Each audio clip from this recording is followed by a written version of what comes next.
하나님께서 우리에게 주시는 말씀입니다. 히브리서 1장 1절부터 3절 말씀입니다. 짧은 말씀이니까 우리 함께 합독 한번 해보도록 하겠습니다. 1장 1절부터 3절입니다. 우리 다 같이 함께 합독합니다. 시작.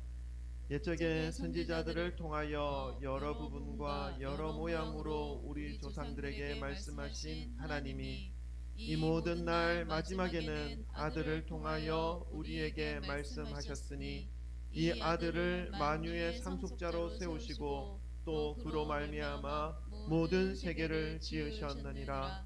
이는 하나님의 영광의 강체시요 그 본체의 형상이시라. 그의 능력의 말씀으로 만물을 붙드시며 죄를 정결하게 하는 일을 하시고 높은 곳에 계신 지극히 크신 이의 우편에 앉으셨느니라. 아멘. 할렐루야. 주 예수 그리스도 이름을 찬양합니다. 아멘. 오늘 설교 말씀의 제목이 장례식에서 얻은 우리의 인생 이야기입니다. 뭐 장례식 얘기가 나오니까 장례식을 지난주에 많이 갔다 오셨겠거니 생각하실 텐데, 네, 많이 갔다 왔습니다.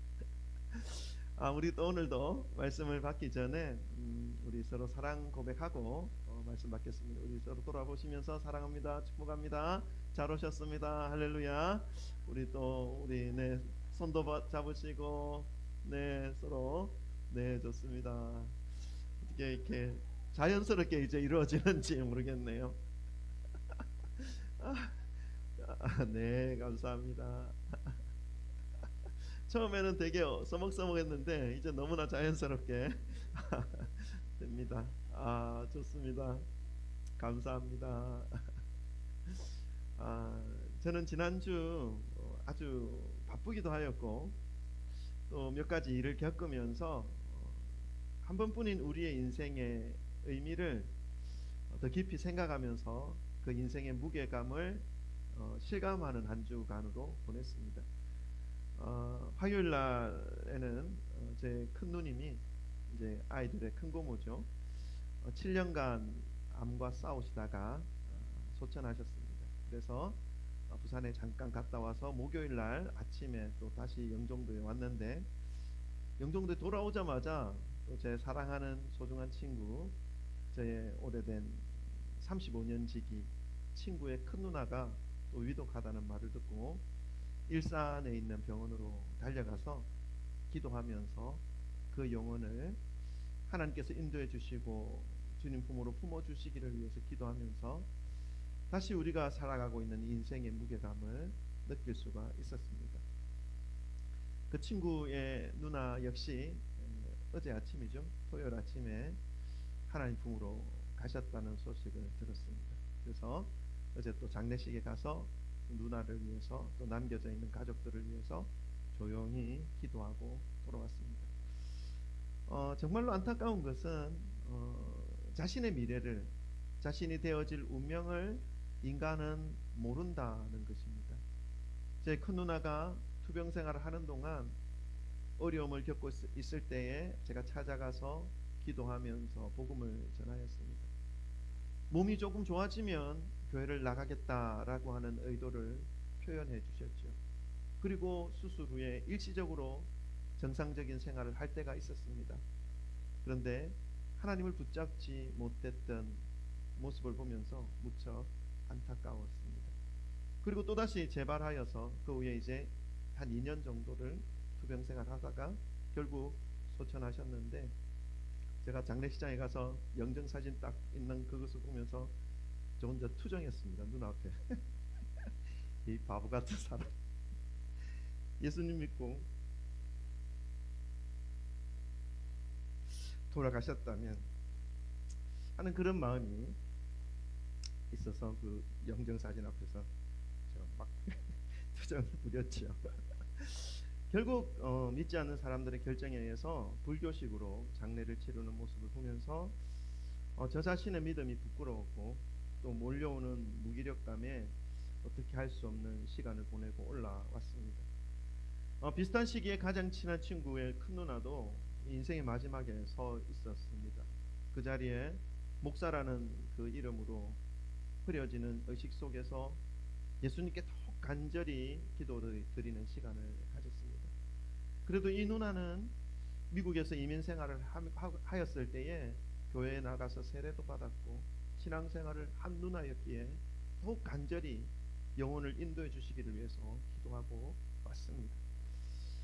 한 주에 이 두 사람을 떠나보내면서 죽음이라는 것에 대하여 늘 생각하고 살아가고 있지만 더 깊이 되새겨보는 시간을 가질 수가 있었습니다.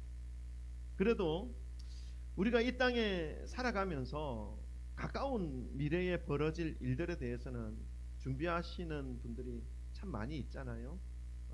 각자 잘 준비하는 것을 찾아볼 수가 있습니다. 내년에 만기가 되는 대출에 대하여 어떻게 처리할 것인지에 대해서 준비하고 있고, 또 몇 년 후에 자녀들의 결혼이 이제 이루어질 텐데 그것을 위해서 또 준비하는 부모님들의 모습, 준비하는 모습이 보이고요. 또 각자 은퇴 이후에 어떻게 살아갈 것인가를 생각하면서 어느 정도의 재산이 필요하겠다라고 하면서 준비하는 모습들을 보는 것은 간혹 우리가 쉽게 찾아볼 수가 있습니다. 그러나 이 죽음 이후에 대하여 생각하면서 살아가는 사람은 그렇게 많지 않는 것 같습니다. 우리 믿는 사람들, 그리스도인들조차도 이 땅에서 일어날 일들에 대하여 집중하고 살아가고 있는 사람들이 너무나 많고, 죽음 이후에 대하여 준비하는 것에 대해서 말하기조차 꺼려하고 극도로 싫어하는 모습까지 보이는 분들이 참으로 많이 있습니다. 이 땅에서 누리기를 소망하는 것들을 하나님께 구하면서 부르짖으면서 그것을 이루어 주시면 내가 하나님을 더욱더 잘 믿겠다고 말하기도 하고, 그리고 그것이 이루어지지 않으면 하나님을 곧 던져버리는 그러한 많은 사람들이 교회를 다니는 사람 중에 너무나 많은 것을 볼 수가 있습니다. 여러분, 다시 한 번 더 우리가 살아가는 이 믿음의 삶의 의미를 바르게 되새기시기를 주님의 이름으로 축원합니다. 예수님이 이 땅에 오신 이유를 더욱 마음에 새기시기를 소망합니다. 예수님은요, 저와 여러분을 부자로 만들어 주시기 위해서 이 땅에 오지 않으셨습니다. 그것을 위해서 십자가를 지지 않으셨습니다. 궁극적으로 저와 여러분을 죄에서 건져 주시기 위해서, 죄의 결말로 임하게 되는 그 저주, 그 무시무시한 저주, 영원한 죽음에서 구원하여서 하나님 품으로 인도하시기 위해서 이 땅에 오셔서 죄 없으신 몸으로 십자가에 달려 죽어 주셨다는 사실을 우리는 잊어서는 안 됩니다. 이 사실에 대하여 또 믿지 않는 사람들은 예수님의 십자가 그 사건을 말하면서 무시할 뿐만 아니라 조롱하기까지 하는 모습이 있습니다. 그 믿지 않는 사람들의 반응은 어떻게 말합니까?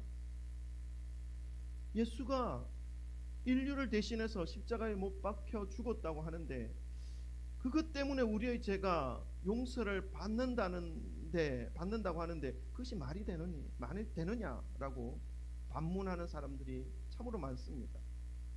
하나님께서 전지전능하신 분이라면 굳이 왜 아들을 죽이게 놔두셨나는 것이죠. 말 한마디로 용서해 줄 수 있는 그러한 능력이 하나님께 있지 않냐라고 말하면서 예수님의 그 십자가를 조롱하는 그러한 사람들이 참으로 많이 있습니다.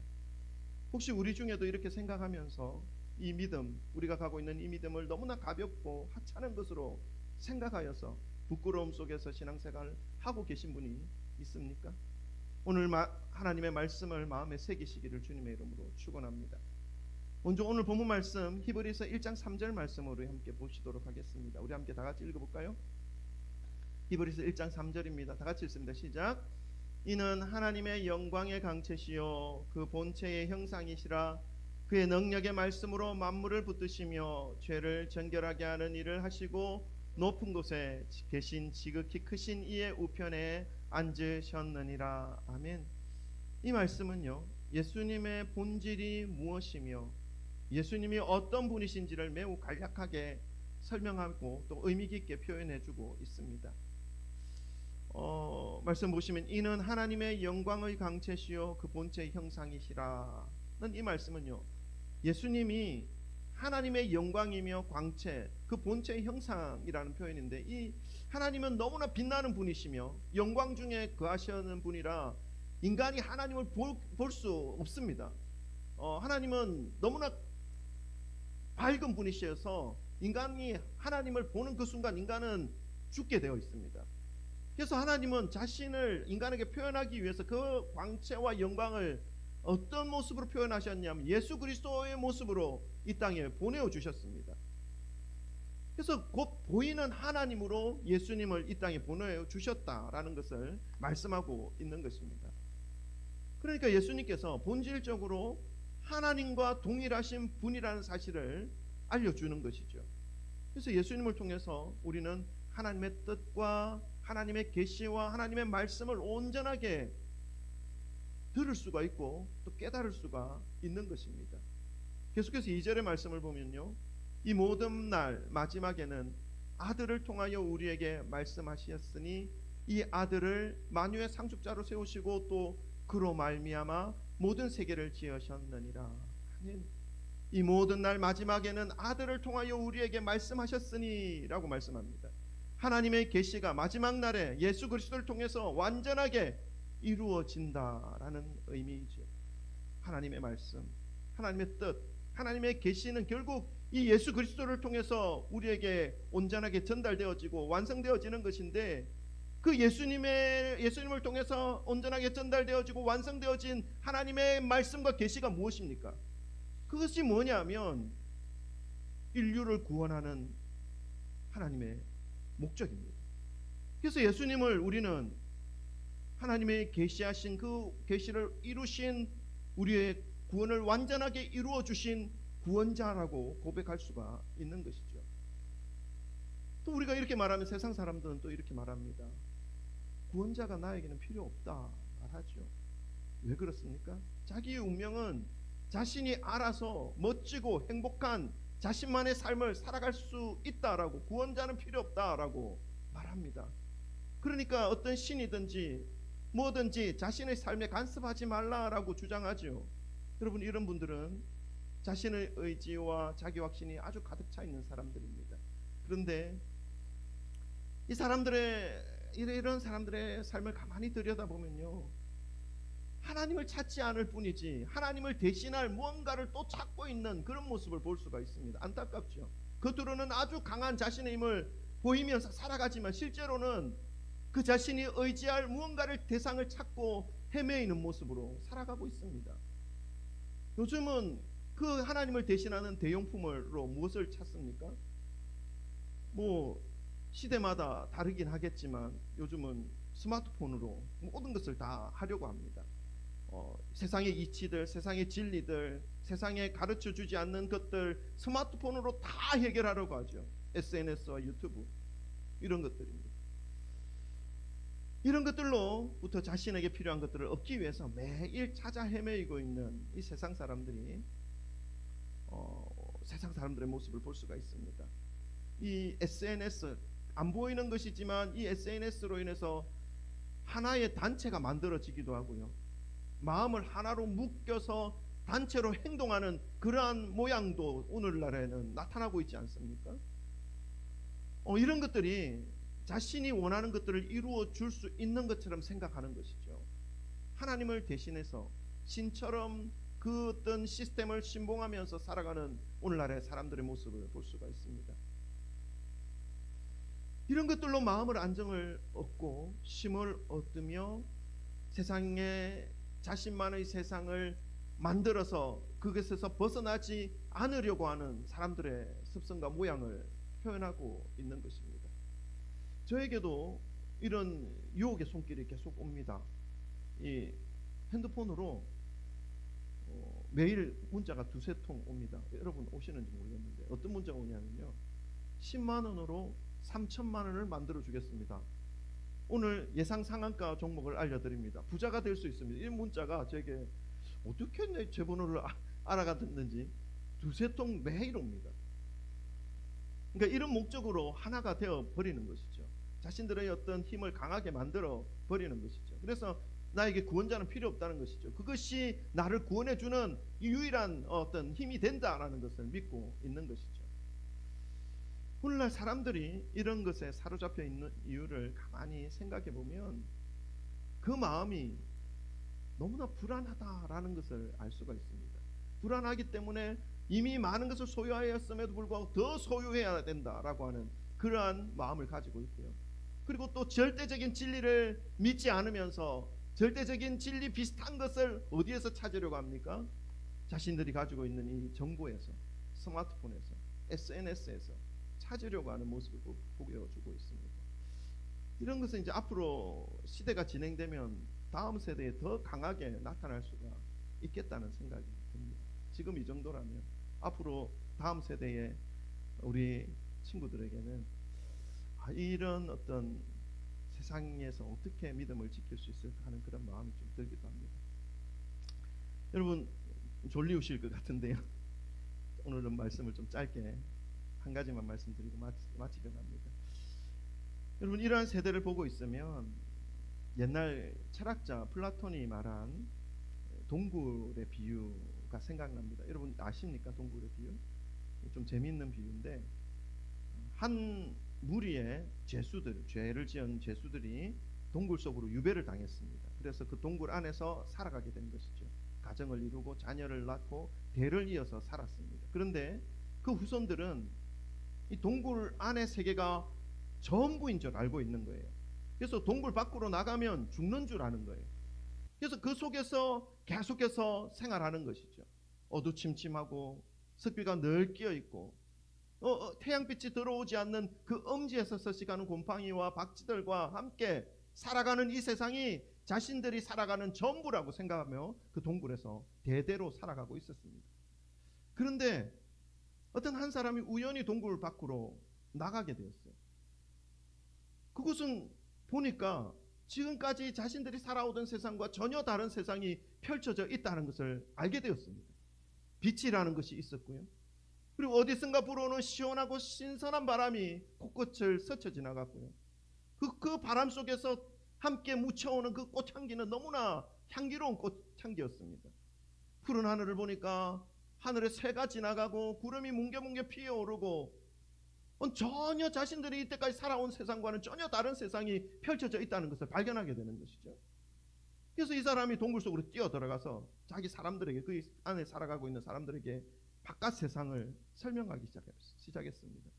동굴 안이 시끄러워졌습니다. 동굴 세계가. 왜 시끄러워졌을까요? 이 사람 이상한 말을 한다. 이 사람 말이 정말일까 사실일까? 막 이렇게 막 사람들이 웅성웅성 거리는 것이죠. 왜 그러냐면 동굴 속에서 빠져나가면 안 된다는 생각에 완전히 사로잡혀 있었던 사람들이기 때문에 동굴 바깥의 세상을 말하는 그 사람의 말을 들으려 하지 않습니다. 시끄러워진 것입니다. 그래서 이 사람들은 재판에 넘겼고 그 재판을 통해서 사형을 시켜버립니다. 그리고 그 동굴은 또다시 이전처럼 조용해졌습니다. 플라톤이 말한 동굴의 비유가 이런 내용입니다. 여러분 사람은 어딘가에 길들여지면 다른 세계를 돌아보지 못하는 그런 특성이 있습니다. 그 특성에 대해서 아주 잘 설명해 주는 비유죠. 이런 인간의 특성 때문에 세상의 가치관과 세상의 말에 길들여지면 하나님의 세계가 눈에 들어오지 않습니다. 하나님의 세계에 대하여 말하는 사람을 오히려 배척하고 처단하기까지 하는 인간들의 모습이 역사 속에서 참으로 많이 있었습니다. 이 비유에 대하여 또 나름대로 똑똑한 사람들은 반대의 주장을 펼칠 수도 있습니다. 그리스도인들이 동굴 안 세상에 길들여진 사람들이다. 동굴 바깥 세상에서 일어나고 있는 더 크고 더 넓은 세상을 모르고 좁아 터져 있는 그 종교의 범주 안에서 살아가고 있다. 그래서 그리스도인들이 동굴 안에서 살아가는 그러한 사람들이라고 오히려 말하는 사람들이 있을 거라 생각이 듭니다. 여러분 그렇다면 누가 동굴 속에 갇혀 있는 사람들입니까? 세상 사람들이겠습니까? 그리스도인들이겠습니까? 각자의 입장에서 얼마든지 주장할 수 있으리라 생각합니다. 그런 결론은 세상에서 살아가는 사람들인지 아니면 우리 그리스도인들인지 들이든지 누가 실제로 동굴 바깥의 그 밝은 빛을 경험하고 있는가, 그것을 확인하면 알 수가 있는 것입니다. 하나님의 말씀을 통해서 우리에게 가르쳐 주십니다. 예수님만이 빛이시며 예수님만이 구원이시다. 주님의 말씀은 내 발의 등이요 내 길의 빛이니이다. 그리고 오늘 본 말씀 3절에 그의 능력의 말씀으로 만물을 붙드시며 죄를 정결하게 하는 일을 하시고 예수님의 그 능력의 말씀으로 만물을 붙드시며 다스리시며 통치하시며 죄를 깨끗하게 정결하게 하는 일을 하셨다라고 분명하게 우리에게 가르쳐주고 있습니다. 이 말씀은요, 사람을 어둠의 동굴 속에서, 죄악의 동굴 속에서 밝은 세상의 빛으로 밝은 빛 앞으로 나오게 하신 분이 바로 예수 그리스도라는 그 사실을 가르쳐주고 있습니다. 그러니까 세상에 태어나서 죄로 물들어 있고 어둠에 사로잡혀 있는 이 세상에서 자연스럽게 살아가게 되면 이것이 죄인지 모르고 그 상태로 살아가게 됩니다. 세상이 어둡다는 것을 깨닫지 못한 상태에서 그 어두운 세상이 밝은 세상인 줄로만 알고 살아가고 있는 것입니다. 참 빛이신 예수 그리스도를 만나기 이전에는 자신이 어둠에 속하여 있다는 것을 발견하지 못하고 어둡게 살아가고 있는 것이 바로 밝은 삶이라는 것처럼 생각하면서 살아가고 있는 것이지요. 이 이치를 깨닫는다면 예수님이 믿어질 텐데 말이죠. 지금 살아가고 있는 이 세계가 죄로 물들어 있고 죄인들이 서로 잘났다고 아우성되고 있는 세상이라는 것을 볼 수만 있다면 더 나은 본향, 더 밝은 세상에 대한 동경과 소망을 품을 수 있을 텐데 말이죠. 이런 마음으로 한 주간 내내 제 마음을 가지면서 살아왔습니다. 참으로 마음이 아팠습니다. 사랑하는 성도 여러분, 말씀을 마무리하겠습니다. 여러분, 이 땅에서의 삶이 만족스러우십니까? 네. 이 땅에서의 삶이 더없이 부럽고 더없이 좋으신가요? 여러분, 더 만족스럽고 더 부럽고 더 좋은 생명의 삶이 있다는 것을 깨달으시기를 주님의 이름으로 축원합니다. 그것을 주시기 위해서 예수 그리스도께서 저와 여러분을 찾아오셨고 죄를 정결하게 하는 일을 이 땅에서 하신 이후에 우리를 위해서 장차 우리가 거할 수 있는 그 처소를 마련하기 위해서 아버지 하나님께로 가셨고 그 아버지 하나님 우편에 지금 앉아 계시고 또 마지막 때에 우리를 다시 예비하신 그 처소로 이끌어 가시기 위해서 이 땅에 임하신다 약속하고 있습니다.